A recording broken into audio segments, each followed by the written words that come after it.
Bertemu kembali, penembusan pinjaman kewangan yang mudah sebelum ini menyaksikan hutang isi rumah meningkat. Namun Bank Negara Malaysia pantas hadir dengan beberapa siri penyelesaian bagi memastikan hutang isi rumah masih terkawal. Antaranya, memendekkan tempoh bayaran balik dan mengetatkan syarat pinjaman. Pada 2007, Bank Negara mewujudkan agensi kaunseling dan pengurusan kredit AKPK sebagai alternatif penyelesaian hutang. Ia ditubuhkan bagi memberi nasihat termasuk pengurusan penstrukturan bayaran hutang. Ikuti siri kedua laporan hutang yang disediakan wartawan Najib Mat Arif. Ketua Bahagian Operasi Agensi Kaunseling dan Pengurusan Kredit AKPK Mansur Kesot berkata setakat 2013, sejumlah 225,000 pelanggan datang ke AKPK bagi mendapatkan khidmat kaunseling. Dari jumlah itu, sebanyak 85,000 pelanggan menyertai program sesi kedua AKPK iaitu Pelan Penstrukturan Hutang. Kewujudan AKPK membantu sebab AKPK memang ditubuhkan salah satu daripada matlamat khas AKPK adalah untuk memupuk kesedaran keuangan di kalangan rakyat Malaysia. Ya, supaya rakyat Malaysia rata-rata boleh menguruskan keuangan secara berhemat. Jadi itu adalah salah satu daripada aktiviti yang AKPK telah buat semenjak tahun 2007 lagi.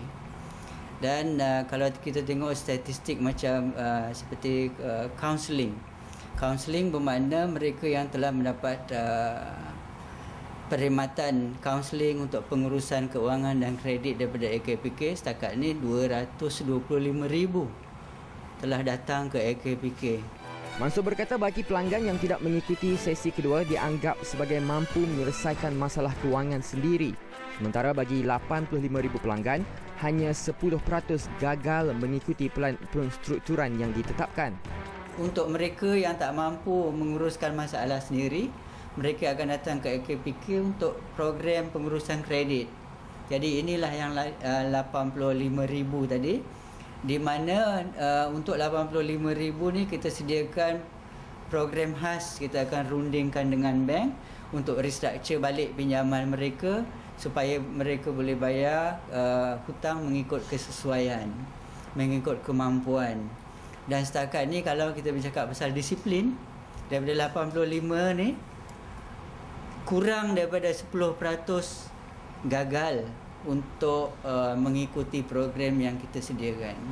Mansur berkata 80% pelanggan yang mengikuti program AKPK merupakan individu yang mempunyai pendapatan RM3,000 ke bawah, dengan kebanyakan mereka adalah berusia antara 20 hingga 30 tahun. Bagi trend pula, Mansur berkata jumlah pelanggan AKPK kebiasaannya bertambah selepas bulan perayaan. Meskipun jumlah pelanggan di AKPK mencecah 85,000 orang, Mansur berkata trend itu tidak meningkat, sebaliknya stabil. Kadar pinjaman, peratus pinjaman tidak dibayar masih dalam keadaan yang terkawal. Ya, masih dalam keadaan yang terkawal. Kalau tak silap saya below 5%. Ya, masih lagi below 5%. Dan sebenarnya peratusan tu memang bertahan agak lama. Kan?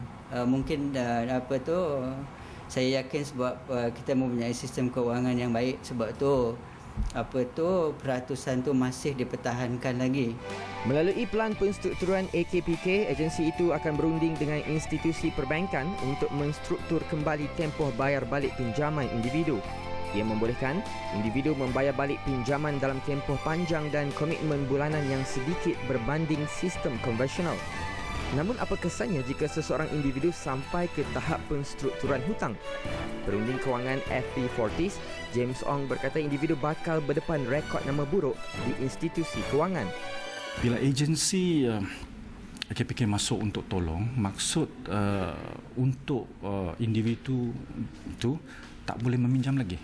Sebab dah diketahui dengan semua institusi kewangan yang program rehabilitation telah disusun oleh agensi. So bagi dia mungkin ada satu pembelajaran.